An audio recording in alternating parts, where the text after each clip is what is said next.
June 3rd, 1911. Since leaving Liverpool for her first port of departure, White Star's new Olympic had enjoyed pleasant weather and was performing to the satisfaction of all her officers. They weren't making any attempts to push her engines, steaming along at a moderate and comfortable speed of 18 knots. Already on board were Mr. Wallace Cause and Mr. George Bowyer, the harbour pilots from the Isle of Wight and Southampton respectively. As they would be guiding the liner up the Southampton waters, they boarded in Liverpool to have a look around and familiarise themselves with the ship they were about to pilot. Amazed by her giant proportions, Captain E.J. Smith told them that her size would wear off once they got to know her. However, as they explored her decks together, they joked, "Well, I do not know what you think of her, but I don't see that she is getting any smaller." Olympic rounded Land's End in early afternoon on June 2nd and passed Lizard Point, the southernmost point of England, at 2:45 p.m. She was expected to reach Southampton early the next morning. The port of Southampton had become White Star's main terminus in June of 1907, when they established a new express service to New York using their liners Oceanic, the sister Teutonic and Majestic, and the then brand new Adriatic. The choice to move from Liverpool to Southampton was done for a variety of reasons. As Southampton was closer to London, it was a much more convenient departure point for passengers as it would considerably cut down their travel time. Additionally, being located in the south of England meant that White Star ships could also call at the French port of Cherbourg, embarking hundreds of additional passengers that would have otherwise booked passage elsewhere, from immigrants from mainland Europe to wealthy Americans who often finished up their holidays abroad in Paris. With these newer and larger ships making use of the port of Southampton, the London and South Western Railway had spent the last few years modernising their dock and railway facilities in order to handle them. The most notable among these improvements being the construction of a huge, brand new 16-acre dock. Consisting of 5 berths, with a length of 1,700 feet and 400 feet wide, it was the largest such dock in the world. Extensive dredging ensured it would be capable of handling large ships at all times, no matter the tide. A depth of 50 feet at high tide and 40 feet at low tide. Costing £1 million to construct, it was named the White Star Dock in honour of the company that had brought much prosperity to the port. In the early morning hours of June 3rd, the ship for which it had been specifically built finally arrived when Olympic entered Southampton water at 3 a.m. With the assistance of 5 tugs, the new liner was guided into the new dock during high tide. She entered bow first to make manoeuvring easier, as parts of the dock were still incomplete and under construction. The whole operation was completed by 4 a.m, but despite the early hour of her arrival, a considerable crowd of sightseers, pressmen and photographers had gathered on the dockside to watch her pull in for the first time. At 11 a.m, a group of local dignitaries including the Mayor of Southampton, the Deputy Mayor and the Town Clerk paid a visit to berth 44 to officially welcome the new liner on behalf of all the townspeople and to personally congratulate Captain Smith on bringing in such a splendid vessel. The Mayor also commended the White Star Line, not only for their ships, but also for paying handsome dividends to the port. The party was given a tour of the ship and treated to lunch in the first-class dining saloon, where many toasts were raised to the successes of Olympic and to the health of her captain and officers. Throughout that day and for the days that followed, Olympic was the main topic of discussion in the city, as she would be spending just under 2 weeks in port before her maiden voyage. Those who went to see her up close were awestruck by her immense size. Her hull towered high above the brand new passenger shed like a sheer cliffside, her 4 huge buff and black funnels rising above the new cargo cranes, while her 2 masts went higher up still, surpassing the height of any building in Southampton at the time. She dominated the skyline and dwarfed all other ships in port.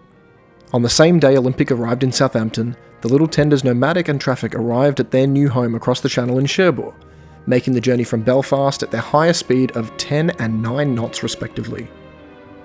The process of preparing Olympic for her departure started right away, as she was moved several feet away from the quay to allow coal barges to tie up alongside her. White Star ships were coaled by the company R&J.H. Ree, but Olympic ran into a bit of trouble when her coal porters went on strike, demanding higher pay. This strike was part of a period known as the Great Unrest, which spanned from 1911 to 1914, during which over 3,000 strikes occurred across all industries in Great Britain. White Star wouldn't let this derail their plans for Olympic, scheduled to enter service on June 14.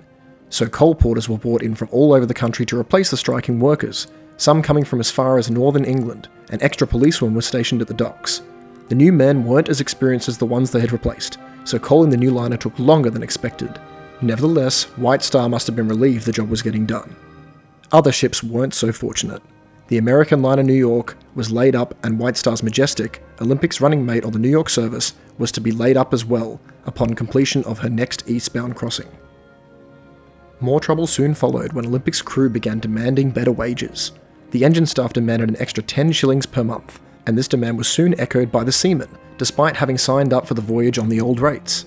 The stewards would join in as well, and in the end, White Star was forced to concede to all their demands to ensure Olympic would be able to sail on schedule. Then, the seamen demanded another 10 shillings, which was also granted, with the engine department receiving the same increase despite not asking for one. It seems White Star wanted to be on the safe side and prevent more strikes, which were also starting in other British ports, most notably in Liverpool. With all this settled, progress on preparing the ship for her maiden voyage continued rapidly. Provisions and cargo were loaded aboard, along with linens, china and silverware, as well as other necessities. The combination of the new dockside cranes and the liner's own electric cargo cranes and derrick worked splendidly. On the morning of June 8th, 1911, a specially chartered train left Waterloo Station in London, filled with company officials from the White Star Line and the London and South Western Railway, along with an army of reporters and photographers from all over the country. They arrived in Southampton at 11:30 a.m, disembarking right on the docks, and were given a tour of the new facilities before boarding Olympic and inspecting her interiors. The trip ended with a lavish lunch in first class, attended by over 250 people. Even then, the spacious dining saloon was only half full. 2 days later, on June 10th, Olympic was opened to the public, dressed in flags once more for the occasion. The cost of admission was 2 shillings, and tickets were even sold on board some of the local ferries, allowing residents of nearby towns the chance to see her as well. Just like in Belfast and Liverpool, the proceeds generated were all donated to numerous hospitals and charities. Amongst the reporters and sightseers visiting Olympic in Southampton were officials from White Star's chief rival, the Cunard Line. They had also visited the ship in Liverpool, their naval architects and designers having closely followed Olympic's progress ever since her first keel plates were laid in 1908, but this would be their first look at the ship herself. Not only did they wish to see how she compared to their greyhounds Lusitania and Mauretania, but they also wanted to see how their new liner Aquitania, laid down in Scotland earlier that month, would stack up against the new Olympic. The purpose of this Southampton visit was to gain a sense of the general layout of Olympic, which they noted as being very good, but a more detailed report of the new ship would be made by Cunard's senior naval architect Leonard Pescott, who'd sail on her later that summer to see how she performed while in service. Mr. Pescott would be very critical of Olympic. Feel free to watch our previous video about his voyage, as he stated numerous times how the liners he'd designed were superior in many aspects, but Olympic would nonetheless heavily influence his designs for Aquitania.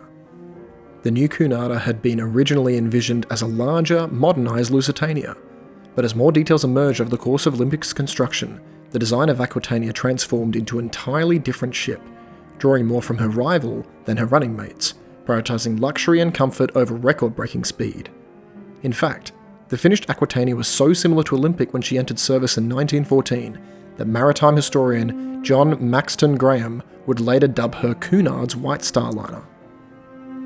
One of the most noteworthy visitors, however, was not a company official, architect, designer, or reporter, but an unknown Kinemacolour cameraman. He arrived at the docks on June 11th, 1911, and captured the earliest known footage of Olympic as a completed liner using his Kinemacolour camera.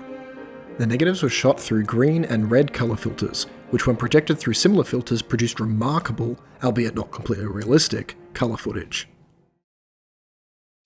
He started with shots of Olympic as seen from the dockside, before climbing aboard to film her decks. Plenty of action was taking place on her decks, as cargo continued to be loaded into the holds, while workmen were applying a fresh coat of White Star buff to her giant funnels, to ensure she was looking her best. This was all captured on film by the cameraman, as well as various shots of her decks, but most remarkably, footage of Captain Smith and his officers were likely filmed on Olympic's bridge. Among them would have been First Officer Murdoch, who would later be transferred, along with Captain Smith and a number of other Olympic personnel, to her still under construction sister, Titanic. The film reel had a length of 425 feet, and when projected at 30 frames per second, as was necessary for Kinemacolour films in order for the colour process to work properly, would have been just under 4 minutes in length.